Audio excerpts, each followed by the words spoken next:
I'm Mark Seifter. And I'm Linda Zeiss Palmer. And this is Arcane Mark.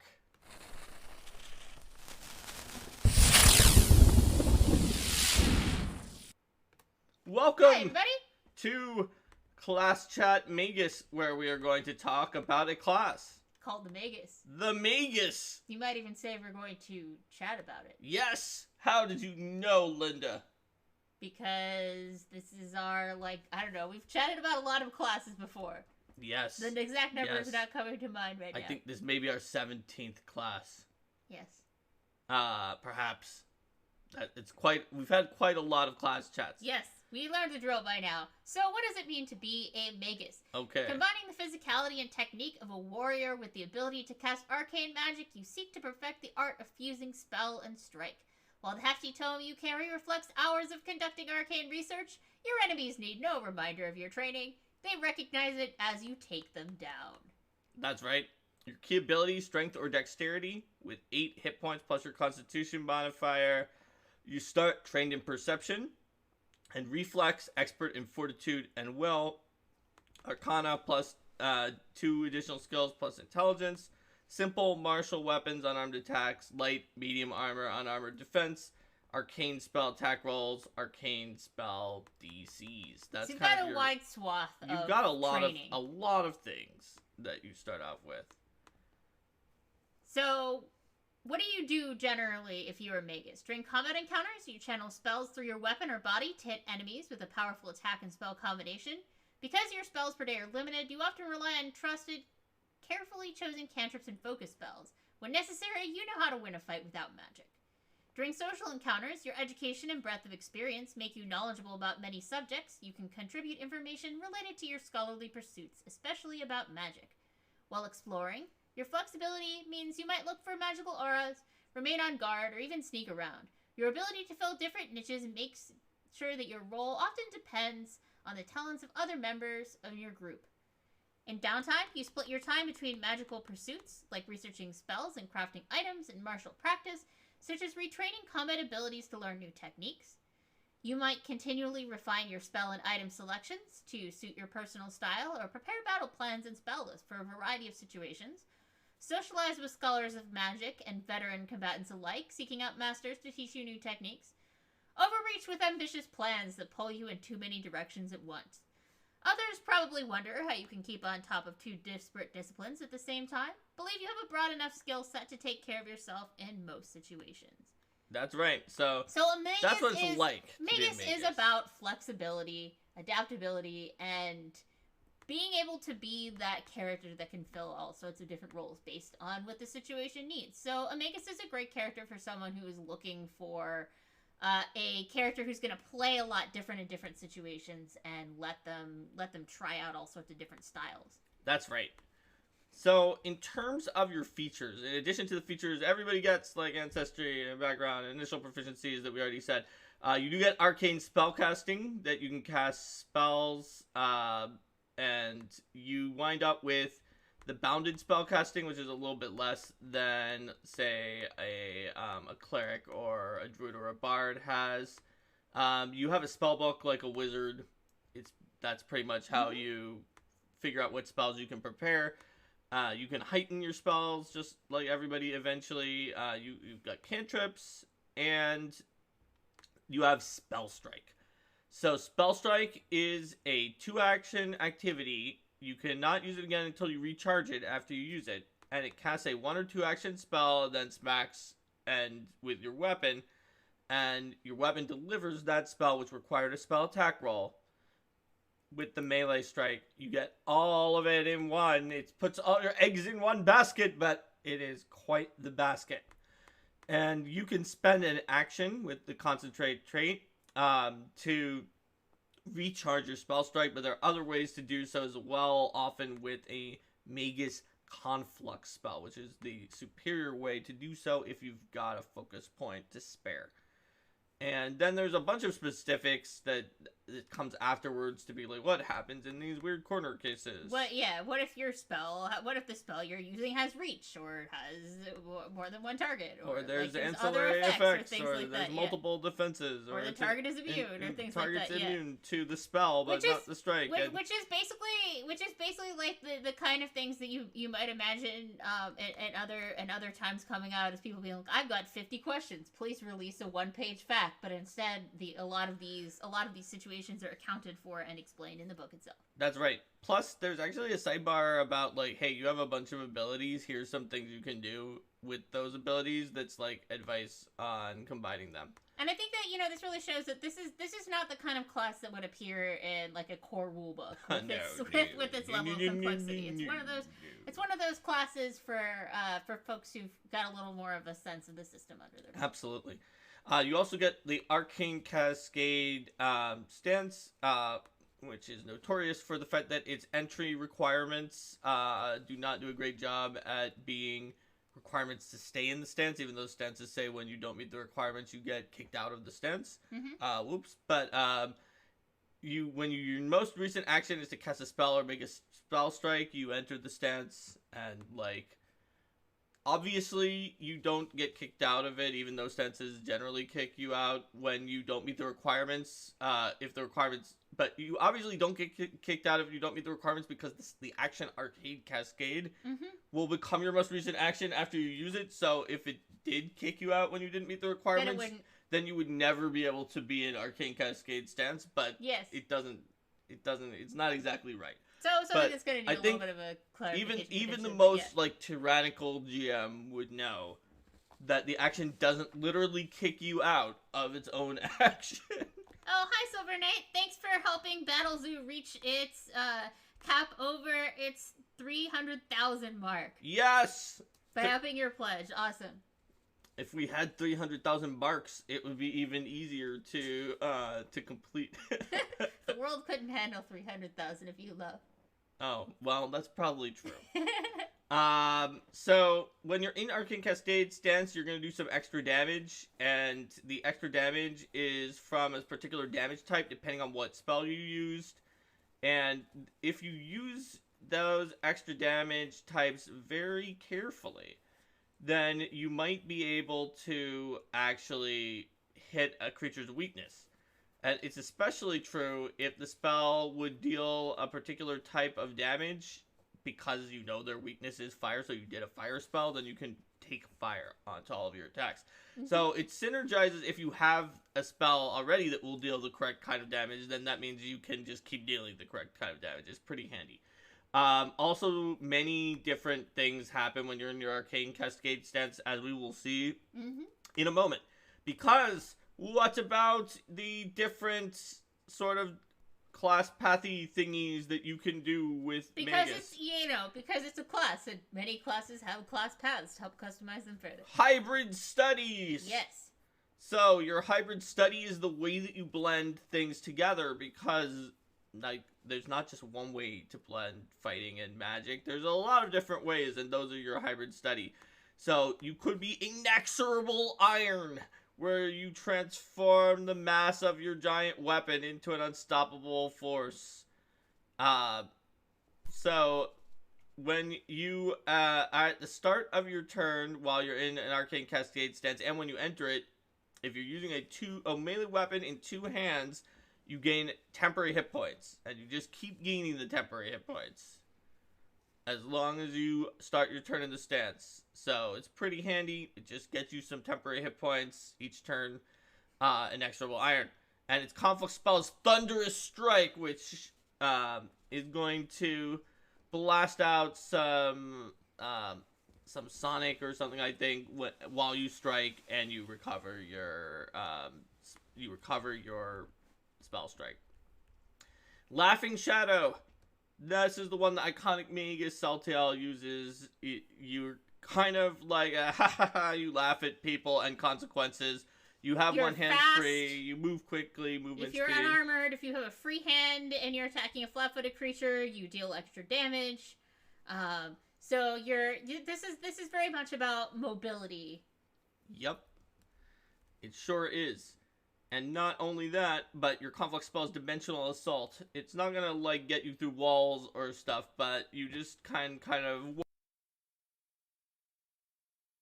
them. Oh hey, Zathos made it. Hi. Zathos made it after all. You did it. So you can lay a smackdown on your enemy and also get back your Spellstrike.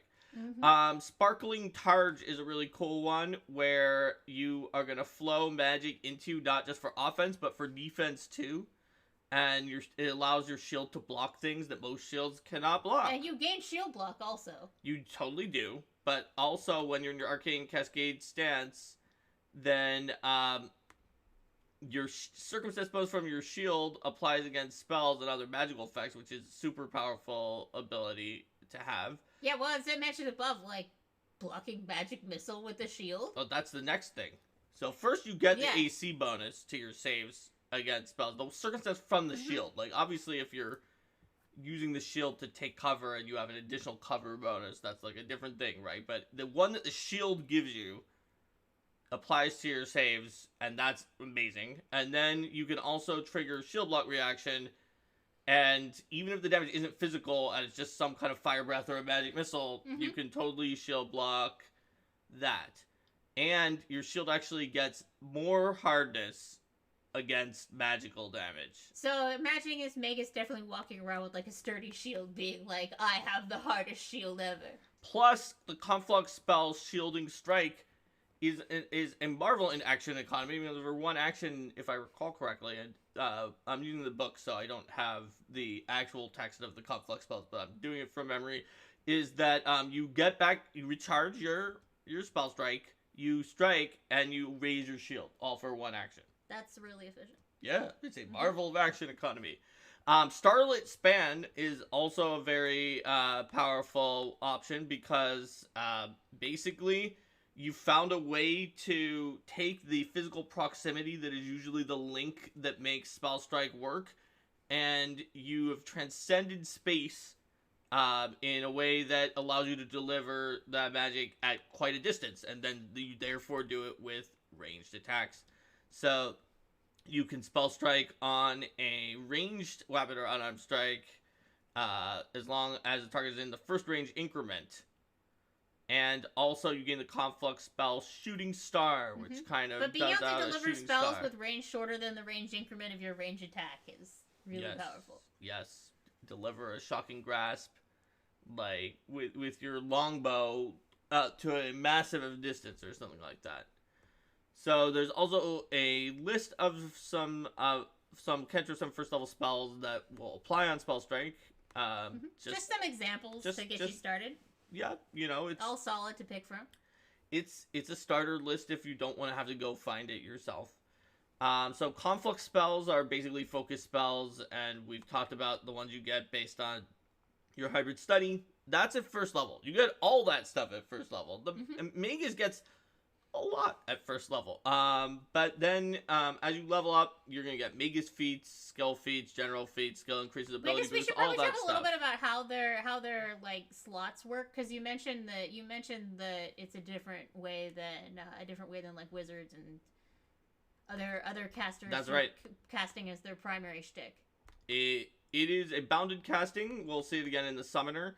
So you start off with 1 instead of 2 first level spells, then it goes up to 2, and it continues to be 1 fewer until level 4 than a normal, like a cleric. It's exactly 1 fewer, but then at level 5, it stops doing the part where you only have 1 of your top level spell, but it also starts losing lower level spells and kind of shifting a window where you always have 2 of your highest, which now is the same as the cleric has at level 5. And 2 of your next highest, that's lower than the cleric has, and then you don't even have the ones after that. So what's to do with these asterisks on the chart? The asterisks on the chart are ones that you do not have anymore. I was wondering what the deal with that was. Oh, no, wait, no. The dashes are ones you don't have. Asterisk means the studious spells class feature gives you extra slots of this level for specific spells. Okay. That's what they are. We haven't gotten to studious spell Fair enough. It's at higher level. So, Anyway, I knew about the shifting brackets and stuff like that. I didn't know what yes, the asterisk. The asterisks are studio spell class features. So, anyway, in addition to Magus feats, skill feats, general feats, skill increases, this is ability boost, things that everybody gets, ancestry feats. You're gonna pick up expert in reflex at level 5. Weapon expertise is level 5, like most martial characters have. Then studious spells, the thing with the asterisk. Oh, there we go. So, you get some specific special second level studious spell slots, 2 of them, in fact, that can only be used to prepare Spider Climb, True Strike, Water Breathing, and a spell that depends on your hybrid study. So, for example, Mirror Image for Laughing Shadow, or Resist Energy for Sparkling Targe. And at 11th level, the extra slots increase to 3rd level, in case they have a heightened. You add Haste, and you also add another spell from your hybrid study. So, for example, Shift Blame for Laughing Shadow, because you know Celtiel wants to shift the blame. Mm-hmm. So this is sort of a way to allow bringing in some of those thematic or utility lower level. That's right. Lower level spells without like using those higher level slots. Yes, and at 13th level, the extra slots increase to 4th level, and they include Fly, and then another spell depending on your hybrid studies, such as Dimension Door for Laughing Shadow.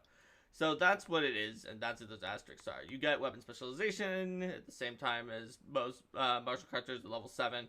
You're going to get expert in perception at level 9. You get expert spellcasting at 9th. That's slower than a normal spellcaster, but is the next possible time that you can get it. You pick up Resolve Master at will saves at level 9 as well. That's pretty good for Resolve. Medium Armor Expertise at 11th. You get Weapon Master at 13th like other martials. Weapon Specialization at 15th like other martials. Master at Fortitude at 15th as well, so that you've got 2 Masters on your saves. Master Spellcaster at 17th. That's right after like a wizard gets it. It's the next possible moment. Medium Armor Mastery at level 17, and then double Spellstrike at level 19, where after you make a Spellstrike with a spell from your spell slot, you retain an echo of the spell, and the next time you Spellstrike, you can cast the same spell again without expending a spell slot. So that's pretty cool.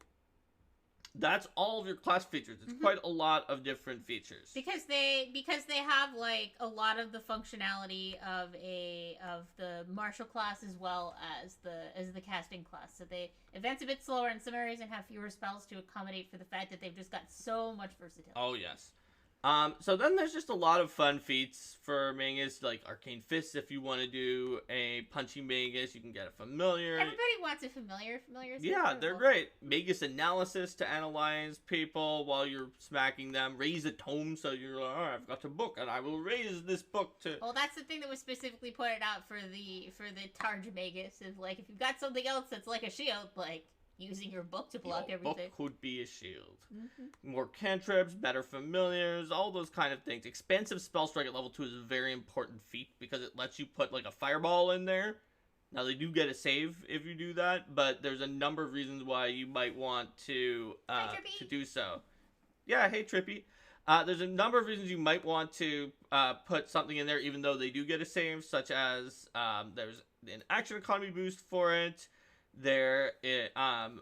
It could also be that you want that spell for a different reason. You could be pretty confident that you're going to at least hit with the attack, and so that you might as well get off a spell. And there's also some other feats later on that synergize particularly well with expansive Spellstrike. So you can always consider the possibility of it. Plus, even if you miss, the spell is not lost. You have to critically fail. So if you're pretty sure you're not going to critically fail, then you might as well do an expensive spell strike if you want to hit a large number of targets. Yeah, if you're like putting a spell into your attack, it's going to be like your first attack that you're putting a spell into. Yes. It's not like you're putting spells into into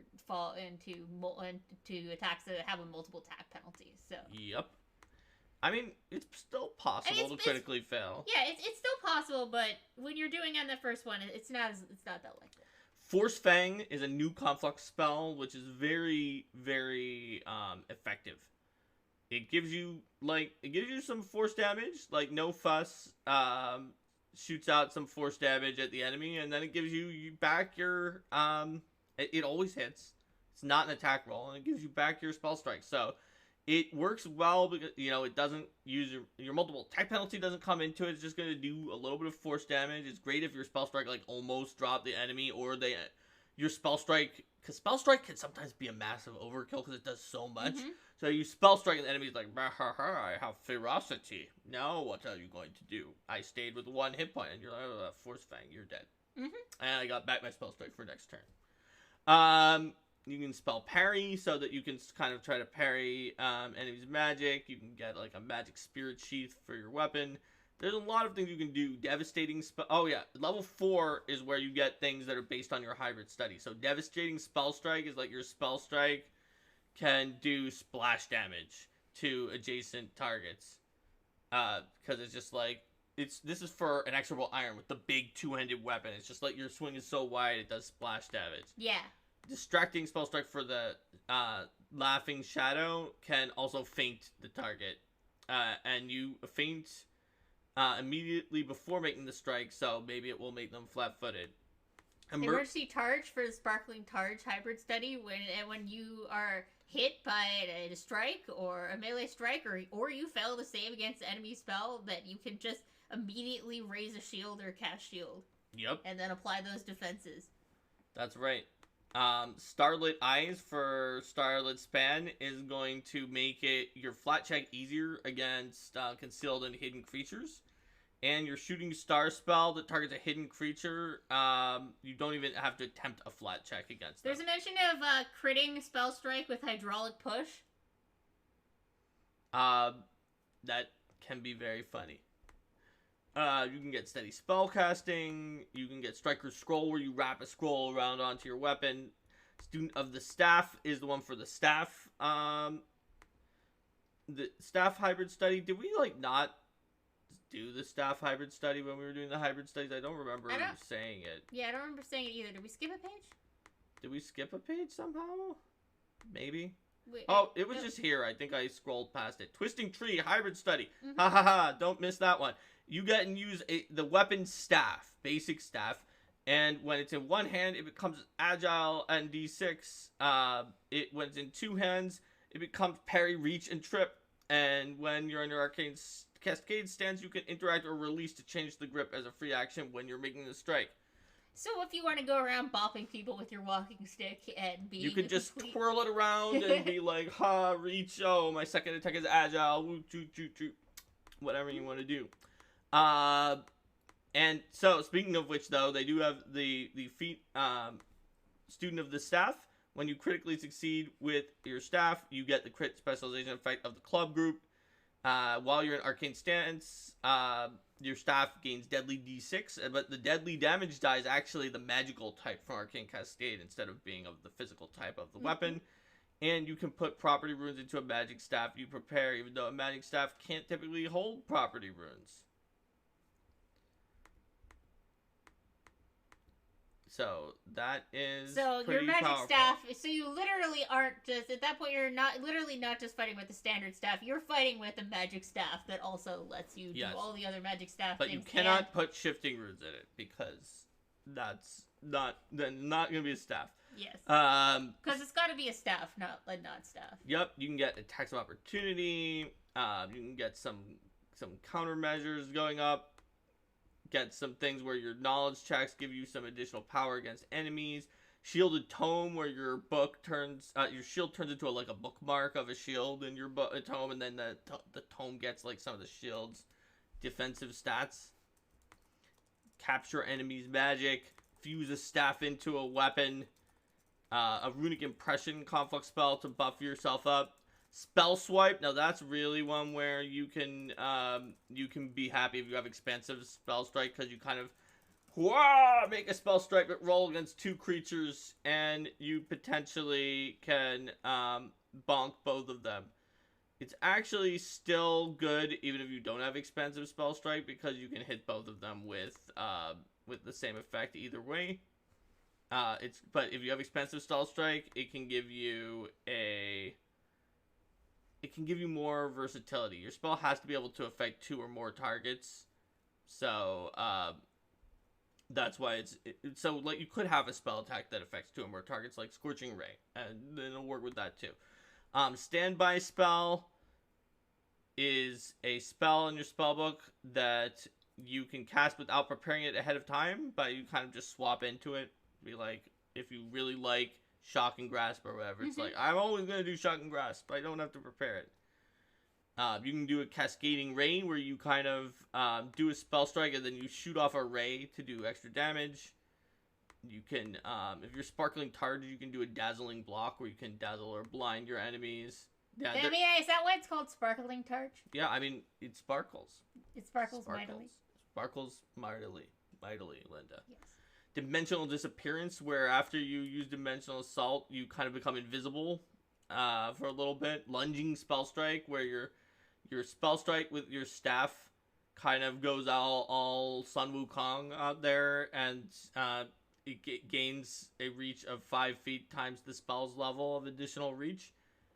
So you're just like, new Spellstrike, and like what? It's gonna be at least 25 additional feet at level 10. It'll go up from there. Meteoric Spellstrike, where you make your attack, and every creature in a line between you and the target, except for the target, takes damage equal to double the spell's level, because you just shoot through everything. You can get a once per day faster recharge on your stuff. Sustaining Steel is for Inexorable Iron, and it can actually heal you when you are casting one of your spell slot spells. It's pretty handy stuff. And at 12th level, you can get the typical 2-point focus. Yep. Some Magic Sense. An Overwhelming Spellstrike, where you go through resistances. What is Magic Sense? Oh, that's just it's a spell. it's a feat from a lot of right. No, where this is you the just get detecting detect one. magic, Right, of course. Yep, 14th level, you've got Arcane Shroud, which lets you get a short-lived effect that is based on your based on the spell that you cast and the school. It does obviously have a typo, because it says that it lasts until the end of your next turn, or its normal duration, whichever is longer, which is impossible to adjudicate, because the end of your next turn cannot be longer, except for maybe in the case of invisibility, but invisibility specifically said it ends after a hostile action is normal, so it's obviously misprinted. Hasted Assault, which is gonna haste you up as a focus spell. Preternatural Parry, where you're gonna spell parry as a reaction and quickly gain your bonus on the triggering effect. Dispelling Spellstrike is an awesome one, where you do a Spellstrike, but also is going to try to dispel the enemy's spells. Very convenient. Resounding Cascade, when you enter your Cascade, it's going to give some magical reinforcement to your nearby allies as well. Conflux Wellspring is the typical get 3 focus points back when you recharge, when you refocus. Versatile Spellstrike is pretty handy, where you kind of make a Spellstrike and use a spell slot that you kind of chose to be this way, to just immediately cast any spell 2 levels lower than itself. So it's like, yeah, I'm going to Spellstrike with whatever the heck I want, but it's 2 levels lower. Huge amount of flexibility. At that point, that's a 9th for a 7th or an 8th for a 6th. Supreme Spellstrike, you are just permanently quickened, and you can use that action to strike or to recharge your Spellstrike. So you don't have to worry about recharging your Spellstrike anymore. But if you do recharge your Spellstrike with your Conflict spell, then you get an extra strike. And Whirlwind spell, you spend 3 actions, you do a Spellstrike, but this is also a good one to have expensive Spellstrike, but because there aren't a lot of spell attack roll spells that can hit this many targets. If the spell can affect multiple targets, you hit them all with the spell, and you strike them all with the spell. And the action economy is pretty nice on it, because it's the same action economy as a regular Whirlwind strike would be for another class. Except you've got a spell. Except you've got a spell, and they do not, in fact, have a spell. With they being the other people. I mean, they got Whirlwind Strike at a lower level than this, but still. Yes. So, so what about archetypes? Okay, so in terms of the Magus archetype is pretty good for somebody who is in a kind of a Magus-y kind of mood. Because what it does is it gives... What is a Magus-y kind of mood? A Magus-y kind of mood? It's somebody who wants to fight, but also has spells. That's what I think a Magus-y kind of mood is. You don't have to be as, like... I have a dark backstory. It's Celtiel to be have a Magus-y kind of mood. Yeah, I mean, Celtiel is not the only mood that a Magus can have. So you can get bounded spellcasting from your Magus dedication. It does start you with cantrips, like many spellcasting dedications, but of course basic and basic martial magic and advanced martial magic are to get the feats. It's just like every archetype has for that. But the main event is actually the one that isn't any of those things, and is the Spellstriker feat, which is that you can Spellstrike, and at that point you do Spellstrike, and you have to spend a full minute to get it back. That's still unless you have very, very back-to-back fights, that's one Spellstrike every fight, and that is very powerful. Yes. And sure, you can get Eldritch Archer, but that's a 3-action activity. And a 2-action activity is remarkably better than a 3-action activity. And yeah, the Eldritch Archer can do it every round, but this also is a lower prerequisite than Eldritch Archer by a significant amount. You can easily have this at 4th level. Yep, absolutely. So that's the Magus dedication itself. Now, if you are a Magus, well, there are a lot of different archetypes that are good for you because you've got your magic and you've got your smacking. Obviously, you may have some issues with archetypes that are asking you to go real hard on charisma because of the fact that you kind of need a lot of other stats. Or archetypes that demand a lot out of your action economy. Yes, that was the next thing I was going to say, because your actions are spoken for. So if you have one that's like, oh, let's be good at battle medicine or something like that, that's usually a good archetype to have, but maybe not for Magus because your action economy is pretty spoken for. So how does it work with like putting spells into your Spellstrike? Do they is it any spell that you can cast, or does it have to be like something that you get from being a Magus? Well, if you look at the definition of Spellstrike, before we get to the super extra explanations of what it does, Spellstrike says that you use... Oh, no, that's not Spellstrike. That's Arcane Cascade. You channel a spell into a punch or sword thrust to deliver a combined attack. You cast a spell that takes 1 or 2 actions to cast and requires a spell attack roll. The effects don't occur immediately, but are imbued into your attack instead. Make a melee strike with a weapon or unarmed attack. Okay, it doesn't say that... Yeah, it's any spell.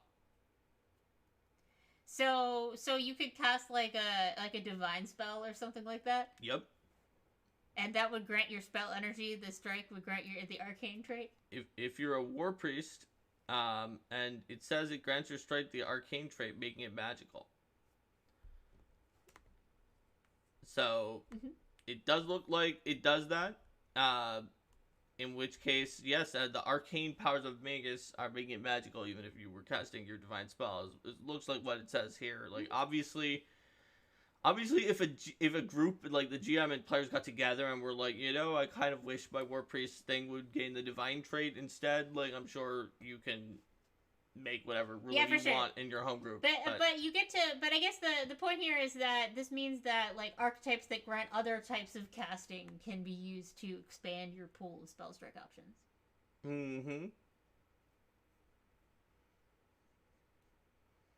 That's right. What other archetypes would you recommend for the Magus? Well, that's what I was saying. It's like almost anything, as long as it's not heavy on action economy. So flexibility really is their shtick. So things that can expand upon that without competing too much directly. So there's a question about whether or not Spellstrike can trigger reactions, and it can, as long as one of the component actions triggers a reaction. That's true for like Sudden charge, for example, will trigger a reaction based on movement, even though sudden charge itself is not move, but it has you move and then attack. Mm-hmm. Similarly, Spellstrike, which has you cast a spell and attack, will trigger reactions that the casting of the spell would trigger because you are in fact casting a spell. So that's kind of how that works. Cool. When you have an action and subordinate actions, the subordinate actions can absolutely trigger a reaction.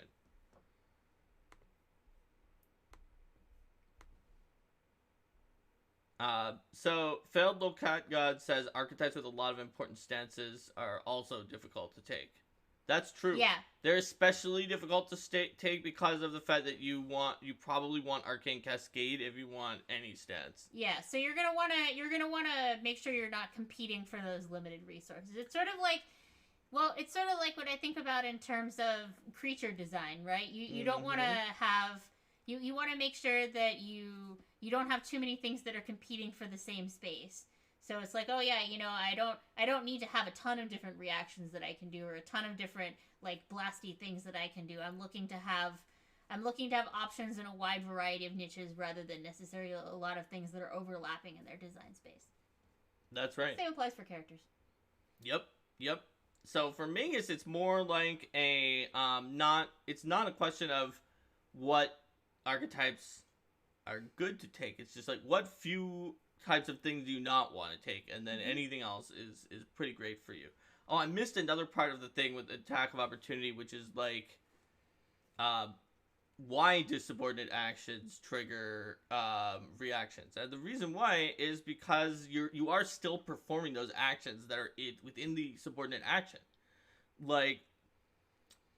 In terms of the situation of the game, right? Part of the way things work is that those reactions are meant to be a factor that adjusts and alters tactics and gameplay based on the characters who have them. So if you had a situation where like my completely not interested in Magus for the most part, spellcaster is gonna do like expensive get Magus multi-class and like expensive Spellstrike, a newt that's on the ground to cast, which I know I'm not gonna critically fail, to cast Fireball like right next to the Balor and be like, well, yeah, sorry Balor, you can't do any of your reactions on me because I hit this newt or something like that.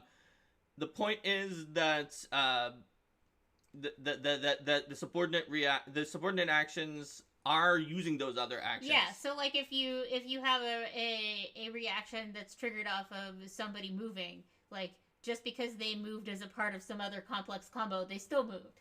Yes, and if you could do it so that moving as a part of another complex combo didn't trigger reactions, then everybody could just start moving always as part of those. They would find some action that gave the stride underneath of it, and then now you're not gonna ever get your reactions based on movement. Or if monsters have an ability like that, your fighter won't get them. Yeah. Or if enemy spellcasters have any kind of subordinate ability, same situation. So it's kind of a give and take between those reactions and the actions that those reactions trigger, and you have to kind of balance that. So for things that are specifically intended to not trigger reactions as an exception, they'll state that in that special ability, and it's going to be part of the balance of that ability that they don't. Now, that being said, obviously the situation for anyone, not just a Magus, who wants to go into melee reach of a creature that has a anti-spellcasting reaction and then cast a spell in their face, it's pretty tricky. So I'm sure that there are already ways like that, like for some of the different types, like if you're using the Starlit Span, you can do it at a distance. Both the staff and potentially an inexorable iron if you have a reach weapon or like something with shifting that you can make into a reach weapon can try to get at a longer reach potentially. And then Laughing Shadow can like eventually, when you start getting to the higher levels where more things have annoying reactions, can do the thing where they warp up and are invisible for the first hit. So a lot of them have little sneaky tricks that you can pull that might be able to help you out. And oh yeah, Sparkling Targe can get up their AC pretty high, and maybe they're actually flushing out the they're flushing out that reaction so that other people don't have to worry about it potentially. And there could be ways to there could be ways to get like in the future to make even more feats and abilities that actually are make it kind of savvier for the Magus to flush out reactions or other things like that. Mm-hmm. So that is my answer to the question that was asked about Magus. Since we get through Magus pretty fast. Yeah. Is there? Yeah, I think we presented what we knew we were going to present. So any other Magus questions before we say goodbye to YouTube? Failed Low Cut God points out steady spellcasting is at an early level for the Magus compared to any other class that has it. It's at level 4 instead of level 6. So you can pick it up and it's at a less expensive slot than normal. So that looks like it's it. So let's say goodbye to YouTube. Bye, YouTube. See you next time. Bye.